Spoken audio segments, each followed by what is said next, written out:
119 സങ്കീർത്തനം 18 വാക്യം. നിന്റെ ന്യായപ്രമാണത്തിലെ അത്ഭുതങ്ങളെ കാണേണ്ടതിന് എൻ്റെ കണ്ണുകളെ തുറക്കണമേ.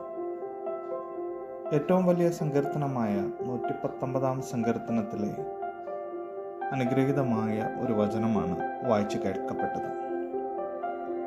അന്ധകാരം നമ്മുടെ കാഴ്ച മങ്ങിക്കളയുന്നതായേക്കാം. കാഴ്ചയുണ്ടായിട്ടും ചിലത് കാണുവാൻ കഴിയാത്ത സാഹചര്യം മനുഷ്യജീവിതത്തിൽ ഉണ്ടല്ലോ. പലതും ചിലതുമൊക്കെ നമ്മുടെ കാഴ്ച മറച്ചു കളയുമ്പോൾ ഇവിടെ സങ്കീർത്തനക്കാരൻ പ്രാർത്ഥിക്കുന്നത്, നിന്റെ അത്ഭുതങ്ങളെ കാണാൻ എൻ്റെ കണ്ണ് തുറക്കണമേ. അത്ഭുതങ്ങളെ കാണാനാകും വിധം കണ്ണ് തുറക്കണമെങ്കിൽ വചനം പ്രമാണിക്കുകയും വചനത്തിൽ വിശ്വസിക്കുകയും ചെയ്യണം. അങ്ങനെയെങ്കിൽ ദൈവം നിങ്ങളുടെ ഹൃദയദൃഷ്ടി പ്രകാശിപ്പിക്കും.